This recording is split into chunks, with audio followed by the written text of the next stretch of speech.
Hello, and welcome to Wilkes Wednesday webinars, sponsored by the Office of Alumni Engagement and the Alumni Association.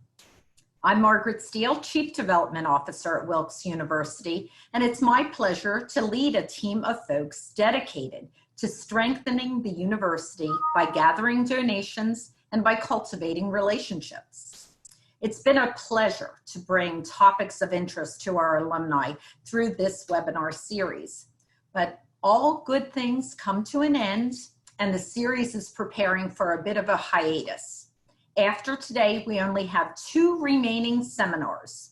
The first is Real World Budgeting, presented by Dr. Marianne Rexer from our Purdue Business School.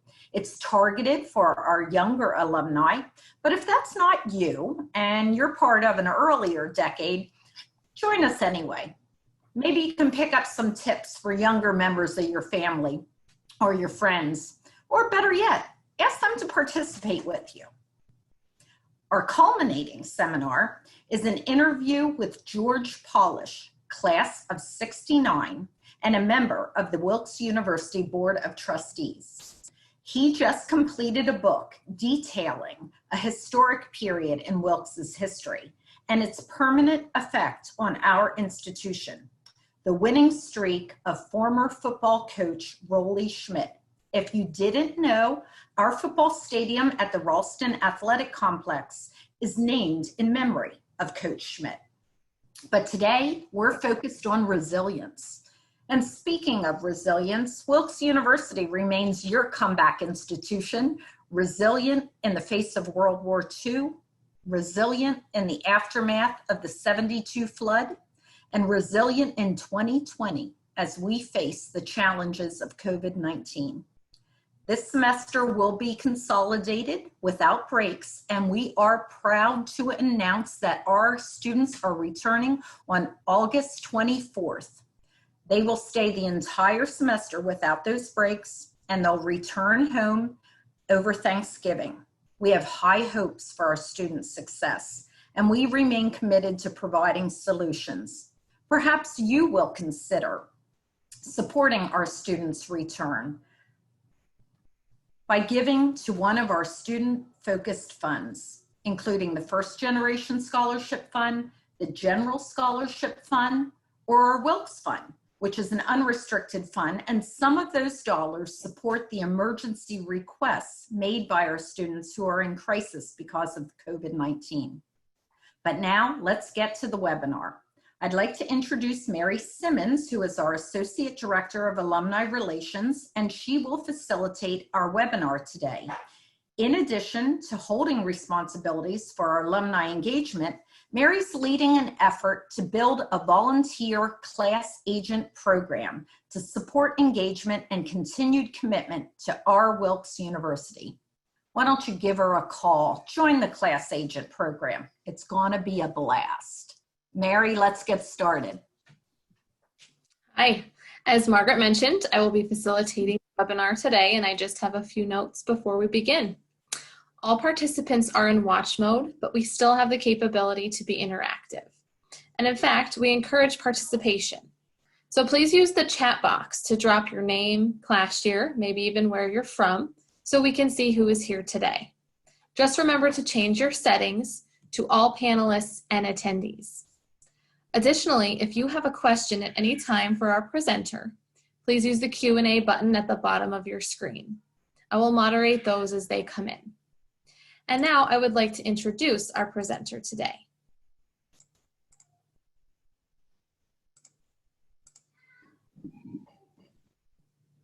Dr. Christine Kiesinger is an active scholar and highly sought after speaker and seminar facilitator in the areas of emotional intelligence, leadership, communication, conflict, and mindfulness.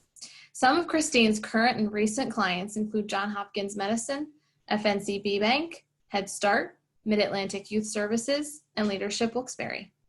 Concurrent to her work as a professional development trainer, Christine has worked in academia for 30 years.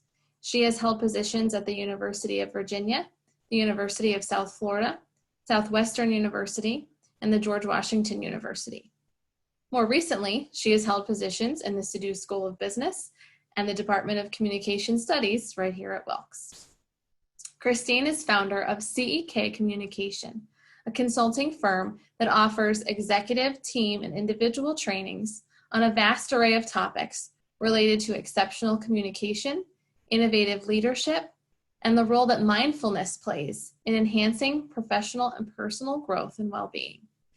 Additionally, Christine serves as the VP of Development and lead trainer of emotional intelligence and conscious communication for Studio BE, a company that offers mindfulness meditation and professional enhancement trainings in corporate contexts. Christine? Hi. Thank you so much. I'm really excited to be here. I was excited about this since Mary invited me for two reasons. I get to spend an hour with you teaching about a subject that I have a great deal of passion for, and also as a former Wilkes University student. I want to share that the content that I'm going to present here today is really rooted in my time at Wilkes University. I was a first-generation college student, least likely person to take the path that I chose.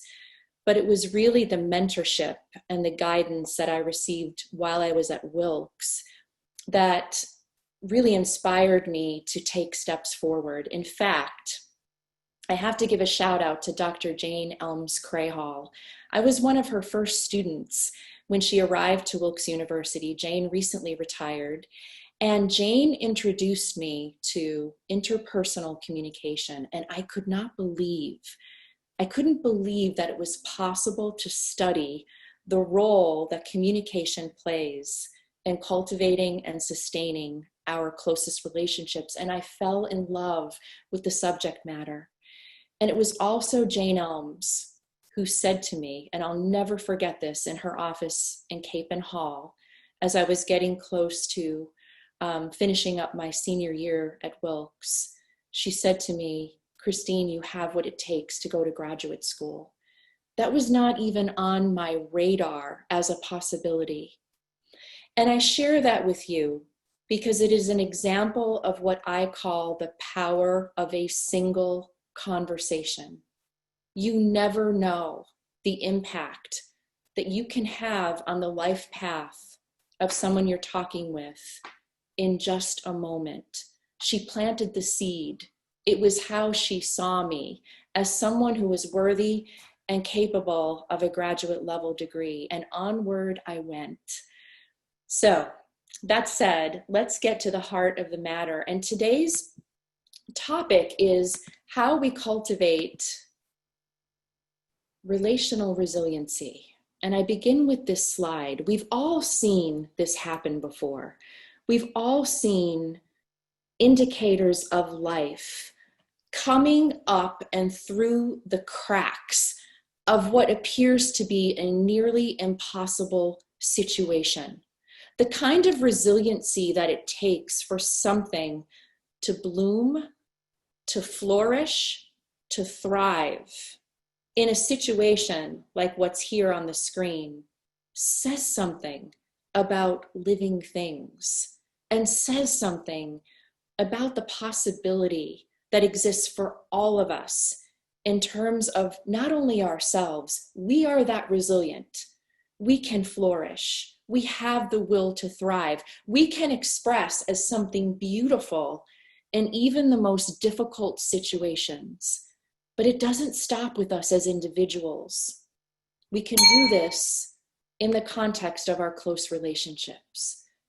Relationship resiliency rests first and foremost upon what I call relational intelligence. We have all kinds of intelligences, right? We've got our intellectual intelligence, we've got our emotional intelligence, but we also have a high capacity to get wiser and to grow and to evolve our relational intelligence. And the more you do that, the more able you are to cultivate relational resiliency. And this is a way of storm-proofing your relationships so that when the really difficult things hit, we know that we can rest in the stability of what we have created together. We need our relationships now more than ever. They're always important, but we need them now more than ever. Turn on the news. Look at the way that we have all come together in this global pandemic, and at the same time, the sorts of relational strains that have occurred, because suddenly we're all living together. We might be living in a home with our children and our partners and trying to balance homeschooling and working. And although it might be great, or was great initially, for us to be all together like this, wow, stress, individual stress, inevitably begins to come out and pour into the relationships that we need right now to sustain us. So this is a perfect time for us to start thinking about, what does it take for us to create relational musculature, the kind of resiliency that we need to really thrive, even when we're confronting the most difficult moments. So again, we know that if left unmanaged, stress will spill over and into our close relationships. And when left unmanaged, that stress starts to erode. It starts to chip away at what we might have very, very carefully and thoughtfully created with another person. I want to remind you that anxiety, the anxiety that is associated with unmanaged stress, is contagious. Everyone feels it. We will absorb it, and then we will begin to enact it. Anxiety is contagious, and so is calm, and so is ease, and so is steadiness, and so is balance. So how do you want to show up in your relationships? When we look at what constitutes relational resiliency, I would narrow it down to 3 things: tend, prioritize, and protect. In fact, if the entire presentation were to end right now, these are the 3 words that I want you to take with you as you leave. And ask yourself these questions. Am I actively tending to my relationships? Am I giving them the attention, the nourishment that they need in order to not just survive, but to thrive? Do I prioritize my relationships? Far too often, when stressful situations occur, when we are in the midst of crisis, we put our relationships on the back burner. Crisis, high stress situations are precisely when we most need to bring our relationships to the front burner. They must be prioritized. And do we, on an ongoing basis, take actions to protect the relationships that we share with those that we love the most, to protect them from stress, to protect them, or to protect each other from feeling isolated, to protect each other from feeling withdrawn and disconnected? At the beginning of the pandemic, I was reading a really interesting article in the New York Times. It was written by a psychologist who was reporting about what it is that human beings need most when crisis hits. And she wrote, what we all need globally right now as human beings is we need to feel safe and we need to feel connected. This is absolutely imperative. Think about it. If we need, during the crisis of a pandemic, to feel safe and connected, both of these needs were really, really threatened in the face of the presence of a deadly virus. Suddenly, our health didn't feel safe. Our financial security didn't feel safe. The way in which we conduct our lives within structures and routines were shaken to their core. And for many of us, again, our connections began to feel strained. And for some of us who live alone, we found ourselves in situations where we had to be away from our social support systems. And as a result, may have felt some suffering around that, or might be feeling some suffering around that. So I want you to also remember the words on that slide. What we need most is to feel safe and connected. But in the face of the kind of threat that a crisis brings about, how can I show up in my relationships? How can I communicate in my relationships in such a way that the person I love, the people I love, feel safe in our relationship, and that we very intentionally deepen our connection? Because that's what we can do. We might feel really uncertain about these external circumstances all around us. But what we can do is we can help each other to feel safe. You are safe with me because I love you and I care about you. And I'm going to do my best to take care of your needs. And this notion of need becomes really critical all the time, but especially during crisis. So if our central need is to feel safe and connected in our relationships, what are some other needs that we have that we might benefit from knowing about, not only for ourselves, but for those we are in relationships with? So if you have a pen and a pad, I want you to listen and I want you to jot some things down. On this slide, we see 6 significant human needs. These are things that we all need, except we need them to different degrees. So as I'm moving through these 6, I want you to ask yourself, if I had to just circle one of these right now, not yesterday, not tomorrow, not what I wish my need was, what my actual need is from my relationships right now, what would I circle? Okay? Really, really quickly. Every human being has a need for stability.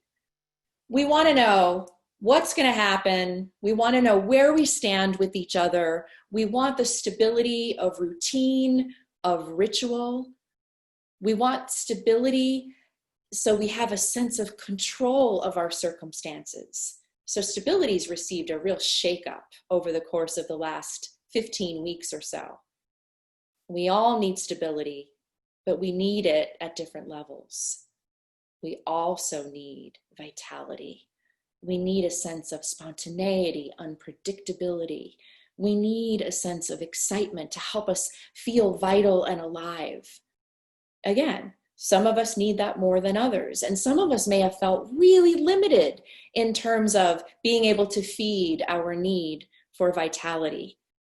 And my goodness, relationships need to feel vital and alive too. Every human being, I can promise you, wants and needs to feel significant. And what this means is we just want to know that we matter in the lives of others. I would say in all of the times that I have presented the top 6 human needs and relational needs, this is the one that most people circle most frequently. The need to feel valued. The need to feel that my absence would matter in your life as much as my presence does. The need for belonging.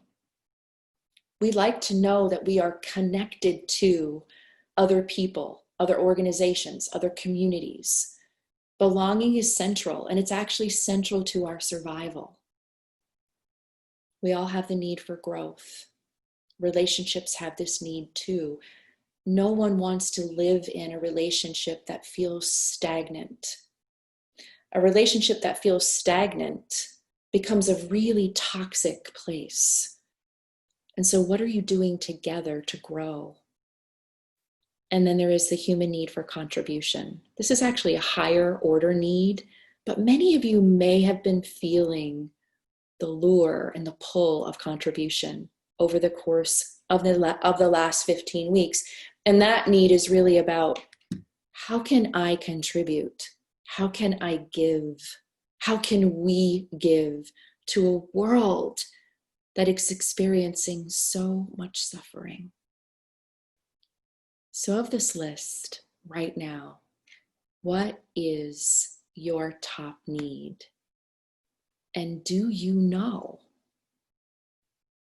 how your partner, how your child, how your colleague, how your parents might answer that question? Because if I know what your top need is, or maybe your top two, I can relate to you and to that need. If I had to boil it all down, if you were to abandon the 6 or forget about the 6, what it really comes down to is we all want to feel safe, emotionally safe in our relationships. We all want to feel that we matter,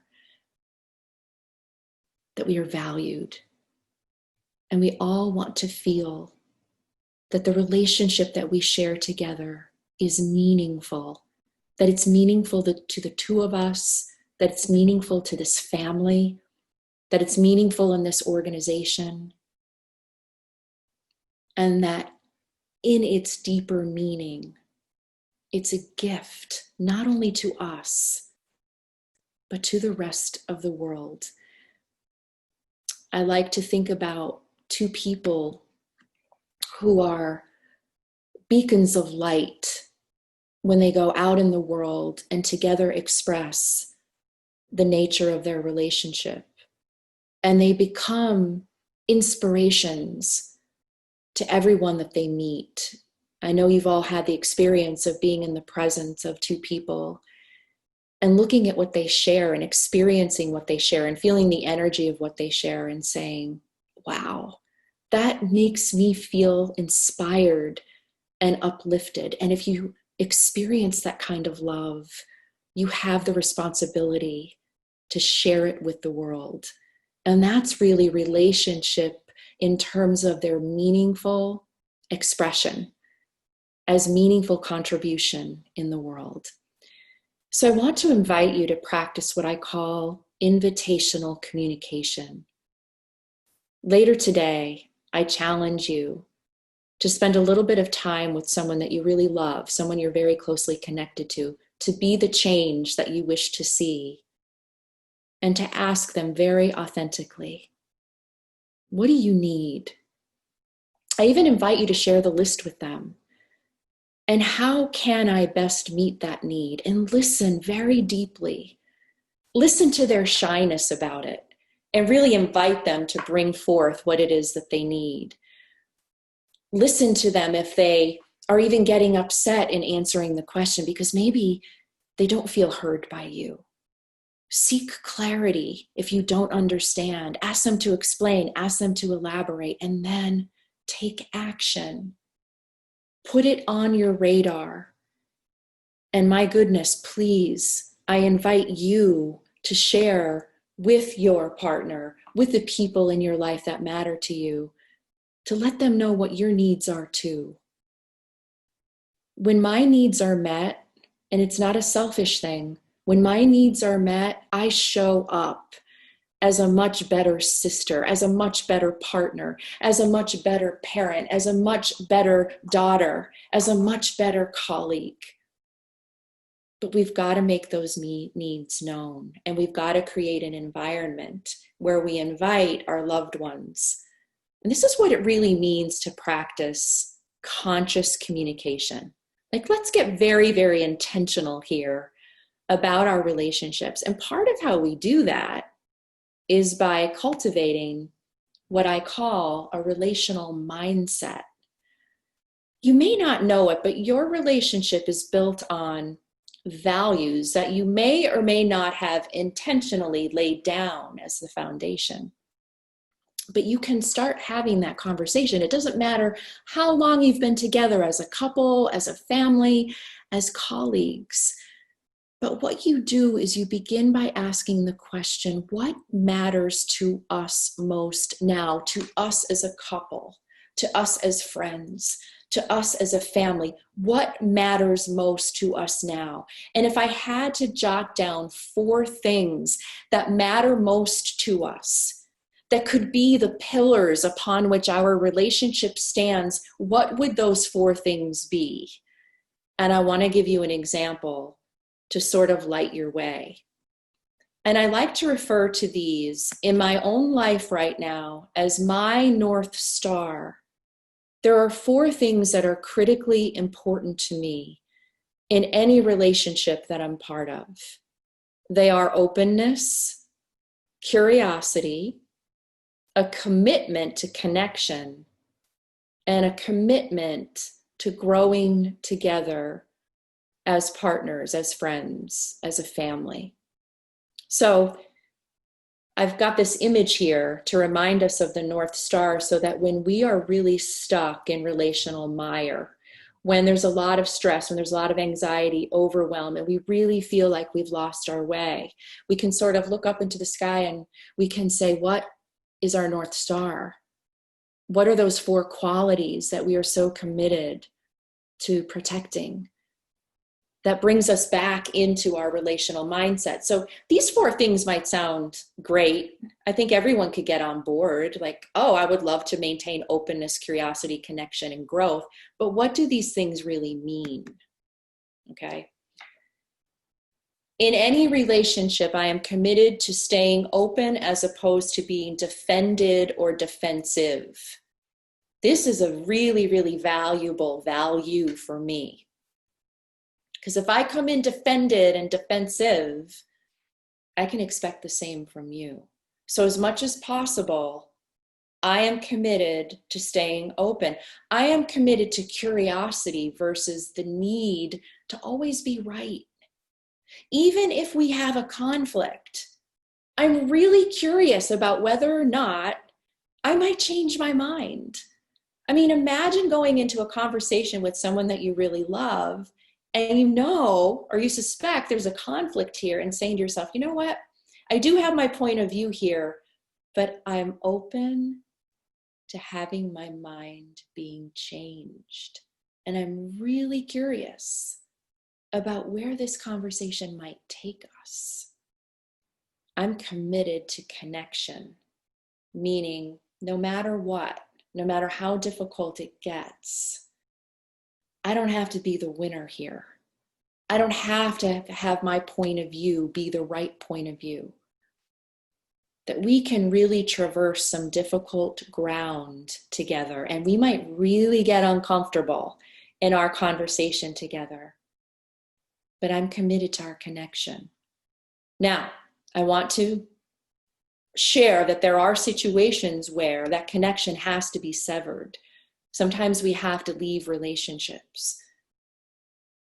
But when the going gets tough and I remain committed to connection, I don't shut down. I don't run away. I am always committed to growth. I'm committed to my growth, your growth, and our growth together versus being committed to what I know or what we know. It's a really beautiful question to look at your partner or your family, to sit around the table and ask, hey, how are we committed to growing as a family? How are we committed to growing as a couple? These are provocative, evocative, and game-changing questions. So these are questions, staying open, staying curious, staying connected, staying committed to growth, that put you into growth mindset related to your relationships, not fixed mindset. Fixed mindset is defensiveness, the need to be right, committed to my point of view, my way or the highway, committed to what I know. That's fixed mindset. Relationships get very stale from that mindset. Relationships stay vital and alive when you're committed to openness, curiosity, connection, and growth. What are your 4 pillars? These are my 4 pillars right now. Right now. They might change in a week. They might change in a year. These have been my pillars for the last 3 years. What are yours? And if you're in a marital relationship or a long-term committed relationship, it doesn't matter how long, sit down with your partner and ask that question. What are the pillars that hold us up? What are the words or phrases that are our North Star that are going to bring us back to us when we get lost or when we're overwhelmed by the anxiety and the uncertainty and the stress of everyday life? You can also do this in the context of your family. What are our pillars as this family? So I just share that with you as another tool that you can use to strengthen, to create resiliency in your relationship, because those pillars, these pillars, look at them, they stand strong. They hold us up. Really, really hard to fracture or to erode.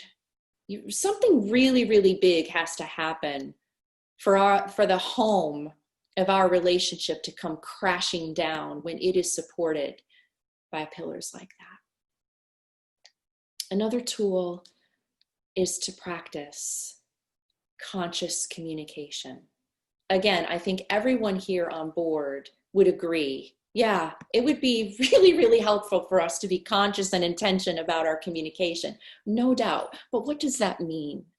I want you to ask yourself, what is the impact of the sentence I'm about to speak, of the text message I'm about to send, of the email I'm about to send? Does it enhance us? Does it engage us? Will it enrich us? Does it energize the relationship? In other words, is it going to fortify and strengthen what's already there? Is it going to feed it? Is it going to fuel it?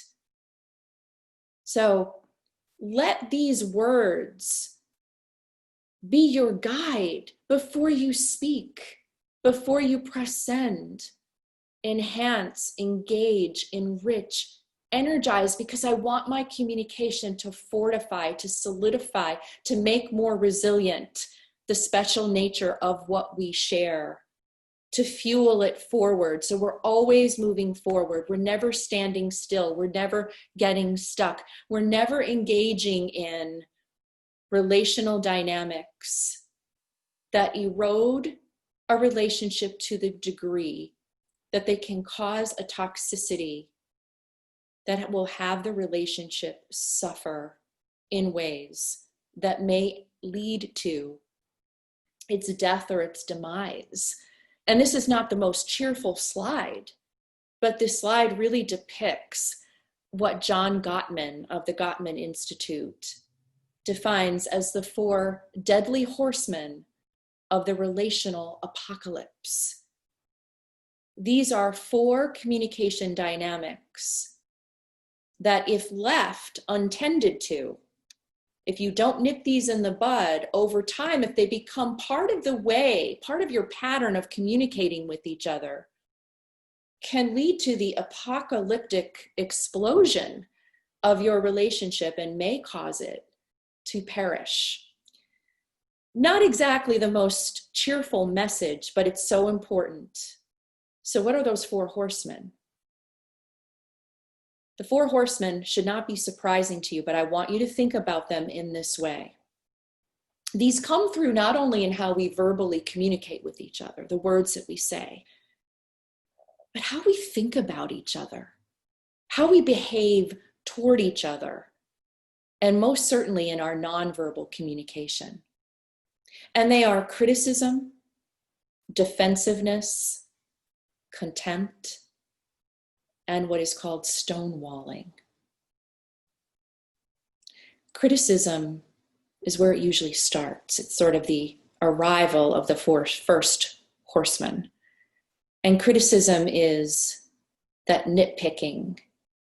Criticism, you want to think about criticism as picking, eroding, chipping away at who you are and what you're doing. Now, we all criticize, but when it becomes a chronic way in which we communicate with another person, if it becomes part of our dynamic, that's when it begins to get toxic. And it's not, again, just in what I say, it's how I'm looking at you. It's how I'm thinking about you. Are my thoughts about you really critical? in an unconstructive way. Now, defensiveness follows, most logically. If we live in a dynamic where there's criticism, if you're criticizing me, picking away at me, eroding who I am, it is a natural human tendency for me to become very defensive. And when defensiveness is present, that's that second horseman. Now we've got two people who are fighting against each other. And again, we all do this. We all get defensive. But when it's chronic and when it is not nipped in the bud and managed and corrected, a defensive climate is no place for a relationship to thrive, because now we're just trying to survive each other. Have you ever been in the presence of two people, a couple? I have, where it's very clear they're just trying to survive each other. And you pick up on that energy, and it can even affect you as a witness to it. Inevitably, that can lead to contempt. And you'll notice I have contempt in bold here for a reason, because contempt is just as it sounds. I really can't quite put words to what contempt feels like, except to say that it is extremely toxic. When the way I speak to you is contemptuous, I cannot stand you, I cannot bear you, everything about you bothers me. It's like that scene from War of the Roses, when the very act of listening to her soon-to-be ex-husband chewing drives her crazy. She can't stand the sound of it. It's a beautiful illustration of contempt. Again, contempt is toxic and it's very contagious. Other people pick up on it.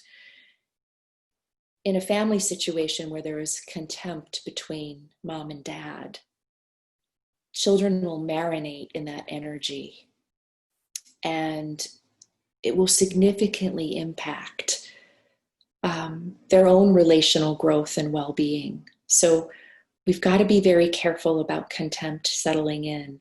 When that third horseman has arrived, we got to really, really tend to our relationship.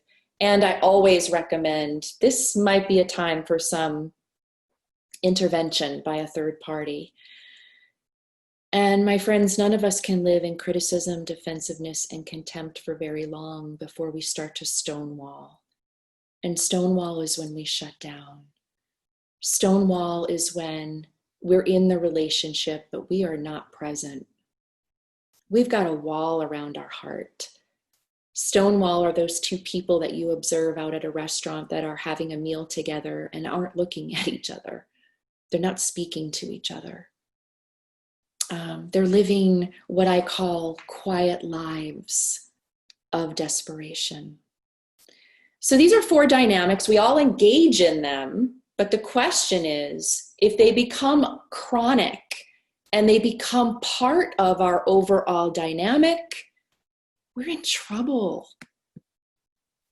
These can happen in our interpersonal relationships, family. Be very, very careful. Many parents have talked to me about witnessing these dynamics right now in sibling relationships, amongst siblings who are now at home together all the time. Nip that in the bud.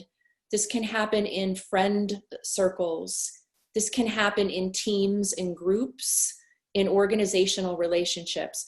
Oftentimes when I get called into an organization to work with groups or teams that have gone off the rails, this is part of what's happened, is the dynamic in the relationship has all of the four horsemen present. And I've got to get in there and I've got to get them talking to each other differently. So the good news is that we can combat the four horsemen. These are the antidotes. And I want you to know that I'm just sharing just the tip of the iceberg here in terms of these dynamics. If you're interested, please visit the Gottman Institute website for full elaboration on the four horsemen and their antidotes. Really, really critical. And one of the most valuable contributions that the Gottmans have made to relational communication studies. I also have a resource sheet that you can request, and it will be sent to you, and information about this content, this particular content is there should you want more information about it. So what's the combat? What's the antidote to criticism? Praise, affirmation, gratitude. We're all on board with those things, but do you do it? Do you know how far it would go? You know, if you looked at your partner and said, I gotta tell you, life has been crazy, but I was really impressed by how you helped our son with the math homework when we can hardly figure out third grade math. Or I want you to know that I am so proud of you and the way that you've handled the last 15 weeks, right? The expression of gratitude.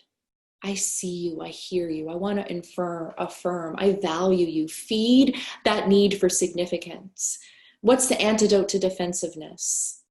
As often as possible, even when the going gets rough, I'm committed to our connection.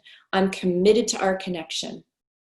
I'm not going to run. I'm not going to fight you. I'm not going to shut down. I'm not going to have that defended posture with you. It's tough, I know. We're going through a difficult time, but I'm remaining committed to our connection. What a stance that is. What is the antidote to contempt? There are lots of antidotes to contempt, but for the sake of time, be uncompromising about contempt being present in your dynamic at all.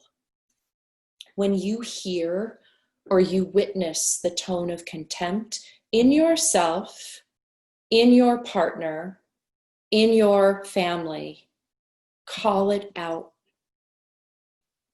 We might be having a difficult time, but we are uncompromising about treating each other in contemptuous ways, about speaking to each other or dealing with each other from the energy of contempt.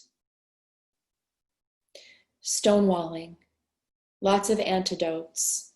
Most powerful is to make the commitment to not leave unless it's necessary, and there certainly are lots of circumstances under which we must leave. But the way that we can protect ourselves from leaving, you can still be in a relationship, but leave it emotionally, is by committing to each other and committing in the family. The things might get difficult, but nobody leaves. Remember the impact of the four dynamics. Criticism will chip away at your pillars.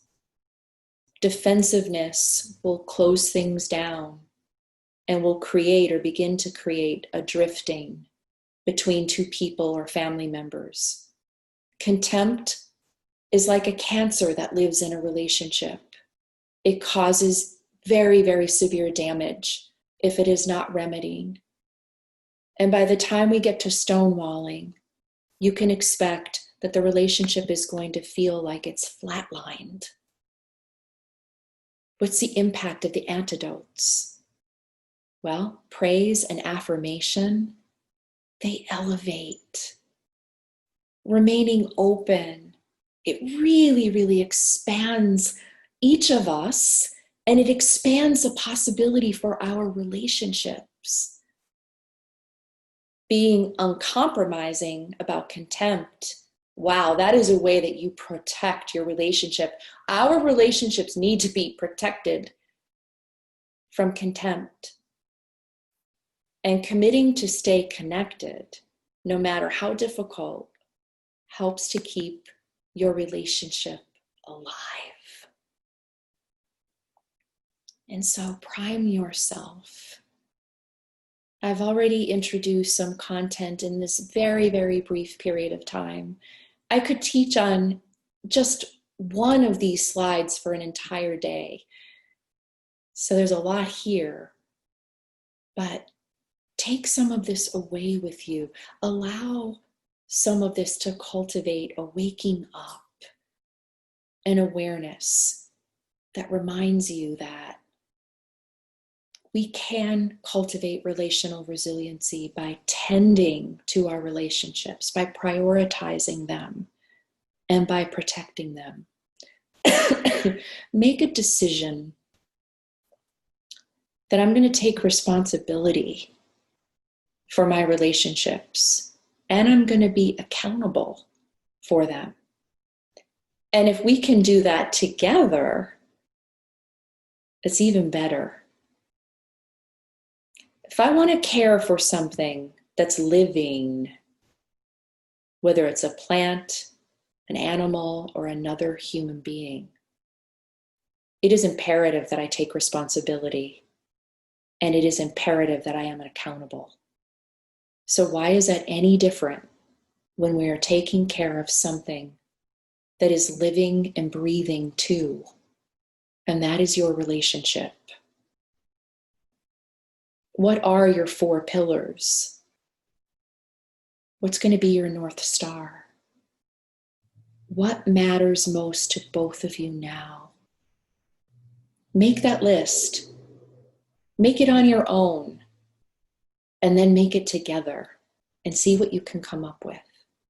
And again, when things start to get tough, step away, take the list out and ask yourself, how have we strayed from all of this? Let's get back to these guiding principles. Let's reestablish, let's infuse our relationship with the energy of vitality and positivity and nourishment. Ask yourself, how is my individual stress showing up in my relationship? How is it spilling over and into my relationships? That's a real personal question. When you notice that you're getting impatient, when you notice that you're becoming critical, when you notice that you're in that defensive mode, when you notice that you are holding thoughts, speaking in a tone that's contemptuous, look at your stress, look at your stress load, and get that in check. And today, ask yourself, what are just 2 things that I can do proactively to create within my relationship? Just choose one that you really, really care about, to create within that relationship for this other person a sense of safety and a sense of being connected. So I want you to remember these 3 keywords: tend, prioritize, protect. Are we tending to what matters to us? Are we prioritizing this relationship? And how are we protecting it? In the last 3 to 5 minutes together, I want to guide you through an experience that helps you to ready yourself and can help you to very, very proactively cultivate relational resilience. And this is an exercise that creates within the body and the brain an openness, a strength, and a calmness. So if you have those things working together, you can come into any relationship and deal with the most difficult things from a position of feeling strong, calm, and open. So I'd like to invite you to close your eyes. And I want to invite you to get a little bit taller in your spine. Really straighten up through the spine so that the spine feels very tall and dignified, and that you become very aware of the stability and the strength of your own back.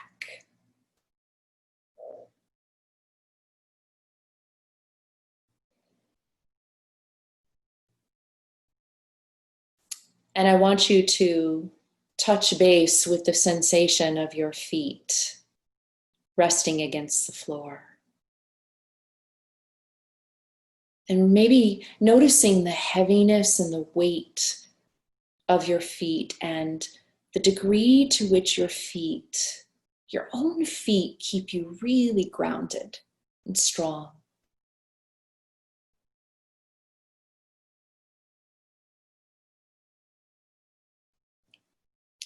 And now I want to invite you to drop your shoulders down and just bring them back a little bit. And you might notice that you've really opened up a lot of space for the breath by bringing the shoulders down and back.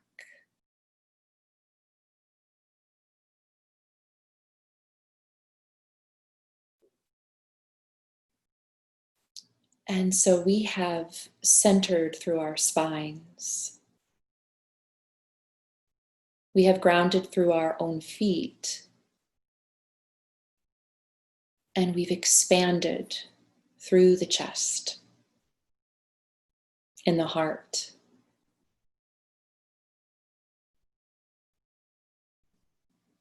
In just these few moments, we have created neurochemical and hormonal shifts